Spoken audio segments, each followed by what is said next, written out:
Hey y'all, it's Carol. As far as with the skills blog, after completing the leadership questionnaire, conceptual skills was my highest score,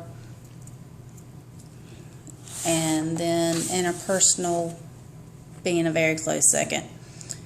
I guess maybe because I like trying to be a little creative with the concepts of things and different ways of doing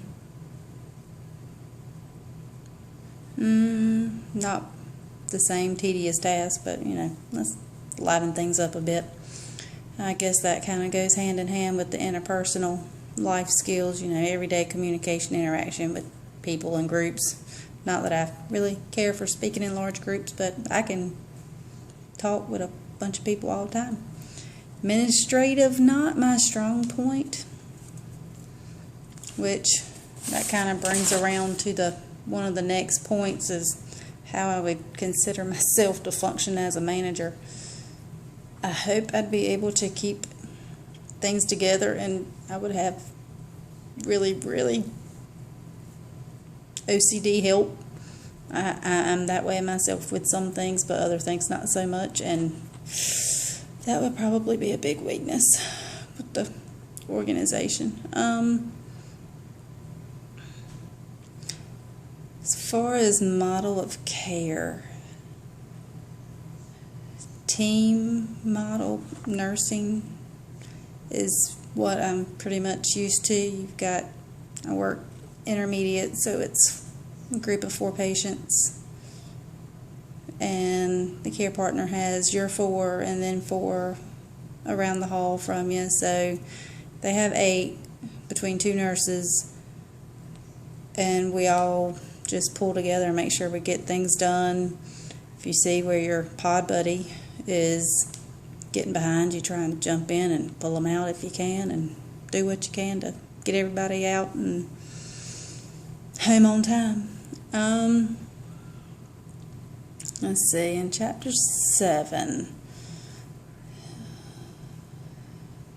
and the leadership skills questionnaire, what do I need to do to secure resources such as staff? The biggest thing is planning, I think, because there's 3 steps in planning. You're standing, strategic, and long range, because you know what you need, hopefully, for right that minute, and you're strategizing for what you're going to need in the short range future of maybe a year to 2. And then you have your long range where you're looking at a 5-year plan at least.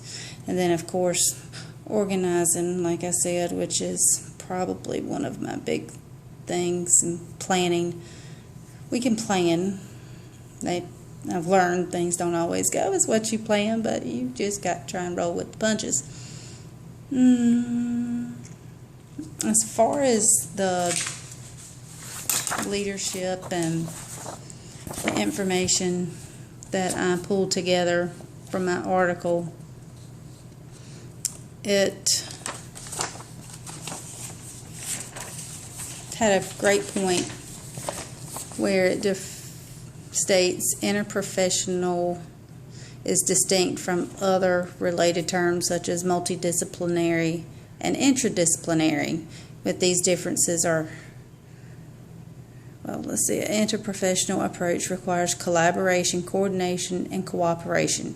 Care is integrated, not sequential. The approach is a big picture approach rather than one of addressing one aspect of health. Now, granted, we are in nursing, so care is a huge thing, and having it integrated in all the aspects that it can be is a wonderful thing. And we do want to cover the big picture. We may not always be able to, or we may not hit every piece of what we've got to get all the time to cover the big picture, which is making sure our patients are well taken care of, the bills are getting paid, and just all aspects of the process come together. As far as it goes with vertical or horizontal structure, vertical is what I would probably go with, just because it's more of what I'm used to. And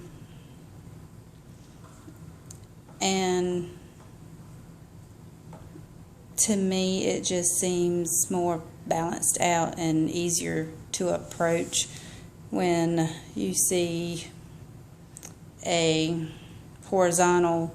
It's kind of hard to figure out where you're going necessarily and where you need to end up to get what you want and what you need to take care of your staff and your patients.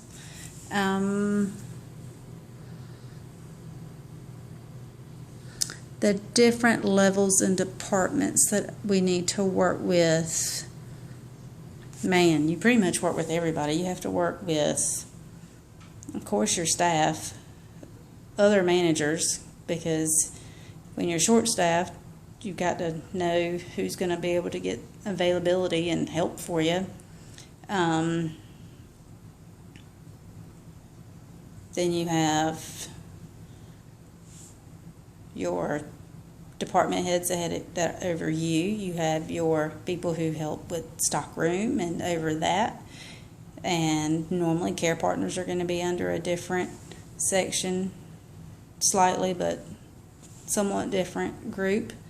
Right down to hospitality and housekeeping and parking, because these are typical questions as far as parking that everybody has when they come to the hospital, especially with any major changes going on.